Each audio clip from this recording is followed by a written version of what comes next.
Hello, hello, hello, listeners. Welcome to the first official episode of the JMC show.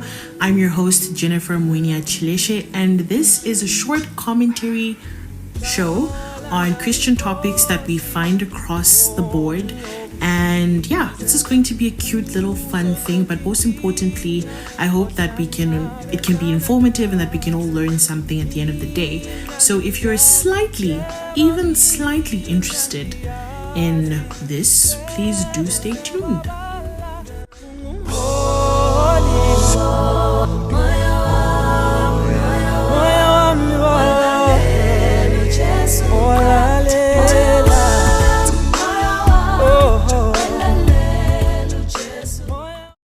Okay, so today's topic is nice sinners. Yes, nice sinners. And this is stemming from an observation that I had made about a month or two ago. I was watching this YouTube video. It was like a mini debate between a Christian apologist and a so-called reverend.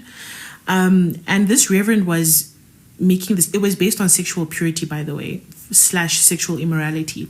And he was making this case that some of his friends whom he knows are, some of the nicest people in the world are engaged in, the adult film industry. And I hope you know what I mean by that, it rhymes with corn. Yeah. So he phrased it in such a way that them being so nice, despite being engaged in this particular industry, makes that industry not so bad. Like, how could it possibly be sin or be morally wrong to do this thing if at the end of the day these people are still some of the nicest, most loving people on earth? And it kind of sparked something in my brain, because I had realized that no, man, I've heard this thing quite a lot before, just with different phrasing. How often is it nowadays that when we're having a discourse over a topic, oftentimes you'll hear people saying that, no, but how does it hurt you? How does it harm you? And it's like that has become the new benchmark and defining line for what sin is. If it causes immediate harm, then it's wrong. Then it's sin. If it doesn't, and me, I'm just in my own bubble doing my own thing, and I'm still happy, I'm still a nice person, I'm still loving, then what could be possibly wrong with it? And I think that that's a particularly slippery slope and tricky mentality or train of thought to adopt, because that's literally the art of deception. It's veiling something so that the true nature of it is not revealed in the moment. That's literally Satan. That's literally his whole tactic. It's covering things up and making it look like the truth, so much so that you don't see the real evil behind. And the reality is that sometimes sin, yes, you can see the consequences in the moment. You can see its effects rather quickly, within days or within months. But then there are other cases whereby its effects or the true nature of this thing is only revealed years from now. And so we find ourselves in a very tricky spot if we are trying to judge what sin is by the speediness of its effects. And that's exactly why we really need to be open to the Holy Spirit to be our compass in navigating what's wrong, what's right. God has given us so many guidelines in His Word. And if we don't stick to that and we just try to 100%, I'm not saying that we shouldn't use our logic, but if we try to 100% rely on our logic to inform us about everything, somewhere, somehow, we're going to fall short and we're going to end up buying into Satan's deceptions. Because unfortunately, our minds have been debilitated by sin, and we can't always have a proper conception of what righteousness is apart from God's help. So this is just a short encouragement that let us let God be our guide as to what's wrong, what's right. Because additionally, just to also motivate what I'm saying, God is not limited by time. He can see the end from the beginning. We are limited in time. We can't always see what this thing is really going to become. We don't see the fruits of it very fast or very quickly. God knows. So who best to then guide us as to what's wrong or right? God. Capiche? Yes. I don't want to make this too long, but I just want to quickly throw in another short example.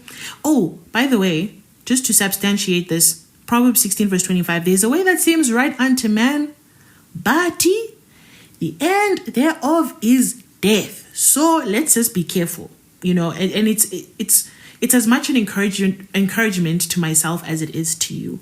Yes, the other last example I quickly wanted to throw in is this Instagram post I saw of someone basically talking about the niceness of the people in the world versus the church. And now they made it seem like I think I'd rather just be in the world, because in church you just find, these nasty people and so forth and so forth and so forth. Basically the concept that I just explained, how, nice sinners don't make sin anymore. Don't make sin anymore. And again, I think that's a particularly slippery slope, because now, just because there's some people in church who are not nice, some people in the world are nice, now you want to adopt their lifestyle. However, allow me to just quote something from this beautiful book, Steps to Christ. I highly recommend it. It's a very short book, but it's really packed with such important truths for the Christian.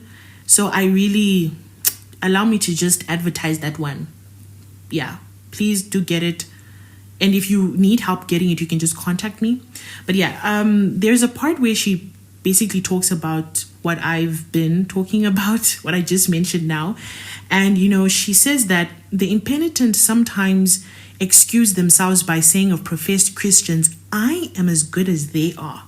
They are no more self-denying, sober, or circumspect in their conduct than I am. They love pleasure and self-indulgence as well as I do. Thus they make the faults of others an excuse for their own neglect of duty. Bazalwane, we are going to be judged alone. You will be alone before God. There's nothing like your name is being called together with that other pastor. Then it's like, yeah, but you did well compared to this person. You're going to be called alone and you're going to be judged against God's law.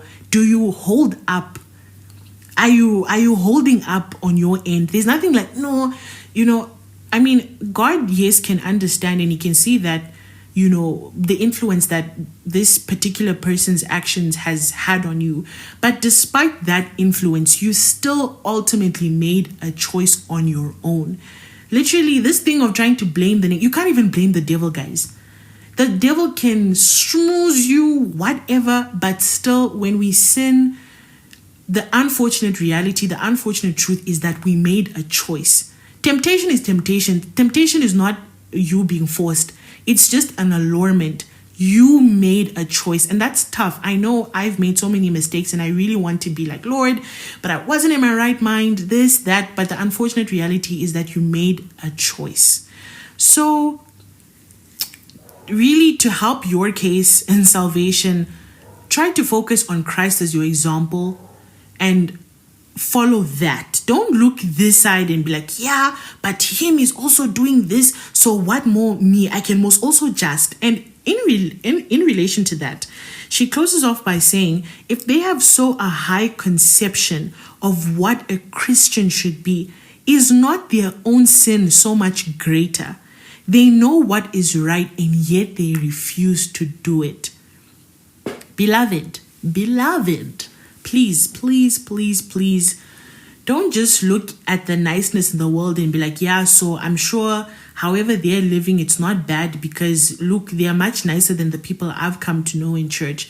And I just want to say that it's not always the case that the people in church are nasty and the ones in the world are so nice. You can literally find nice people, and you can also find devils out there. Similarly, you can find mad demons in church, but you can also find just as loving people. If you have not met those loving people, I'm so sorry. If you've been hurt by church leadership and so forth, I'm really sorry, but that's really not everyone. And I'm sure somewhere, somehow, you can still meet some wonderful, genuine, Christ-like individuals in the church as well. So yeah, this kind of went beyond the time I had hoped it would go, but hopefully you were able to take something from this, and please do come back again. Thank you very much for listening. Bye.